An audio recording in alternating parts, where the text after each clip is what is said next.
Dostlar, hamıya salam aleykum, xoş gördük, gününüz uğurlu olsun. Çox xahiş edirəm bu videonu axıra kimi izləyib və fikirlərinizi kommentariyalarda qeyd edəsiniz. Deməli, indi bir video fragment göstərəcəm, ondan sonra davam edeyim. Getdik. Cəmi, Azərbaycan. İki kəlmə söz deyəcəm. Mən istəyirəm ki, bütün dünyada sülh olsun və sənin haqqında mən heç vaxt girə bilmərəm. Ona görə 12 pay Azərbaycandan sənə. Yani bütün elimde dostluk olsun, mir, saman ve olsun da tilekli bir kapalı verilmeydi. Sarı bakıttı, kuanıştı, bir şey sen, davut görür. Bu videonu dostlar, yəqin ki, hamınız artıq görmüsünüz. Sadəcə bir şey əlavə eləmək istəyərdim bura. Deməli, bu müsabiqədə Samira xanım Azərbaycanın adından 12 xal verir erməni iştirakçısına. Və buradan bir sual vermək istəyərdim Samira xanıma. Orada belə bir ifadə işlədir ki, mən sənin haqqına girə bilmərəm.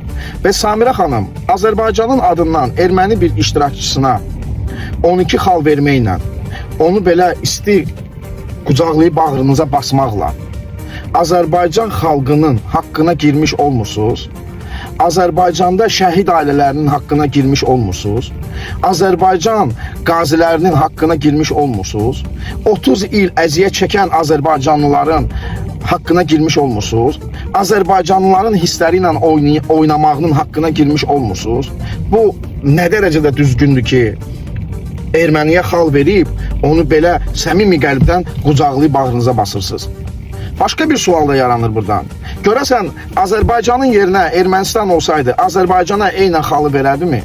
Azərbaycanını eynə qaydada qucaqlayardı mı? Mən bilən eləməzdi. Çünki bugünkü günə qədər hansı bir müsabiqə olubsa, orada ermənilər Azərbaycanın bayrağını cırıblar. Azərbaycanın bayrağını təhqir ediblər. Amma bizlər niyəsə görə ermənini bağrımıza basırıq. Və belə bir şey deyim, orada bir məqam da var ki, siz sülh tərəfdarısınız və dostluq naminə bunu edirsiniz. Bizlərlə onlar dost ola bilmərik. Bəli, bizim hörmətli prezidentimiz sülh müqaviləsi imzalayır. Sülh müqaviləsi o demək deyil ki, biz bunları bax belə qucaqlayıb, bağrımıza basıb süfrəmizin başında oturdaq və dostluq eləyək. Xeyr, sülh müqaviləsi sadəcə o deməkdir ki, yəni müharibə olmasın, qan axmasın. Nədəsə mənlə razısınızsa və nədəsə narazısınızsa, zəhmət olmasa fikirlərinizi kommentariyada qeyd eləyin.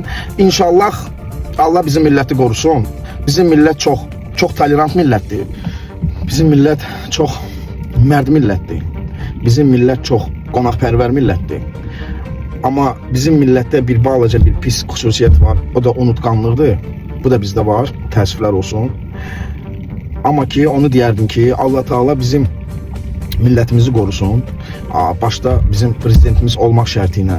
Allah Taala bizim polislərimizi qorusun. Allah Taala bizim hərbiçilərimizi qorusun.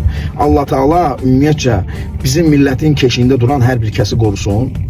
İnşallah da elə olsun ki, yəni bax belə bir məqamlar az olsun. Bizə bu lazımdır. Bizə bu lazımdır ermənini qucaqlamaq. Bizə həmən keçmişdə elədiyimiz səhvlər lazımdır təkrarlamaq. O vaxtda biz bunları dost deyirdik. O vaxtda da biz bunları qucaqlayıb bağrımıza basırdıq. O vaxtlar da biz bunları süfrəmizin başında oturdurduq.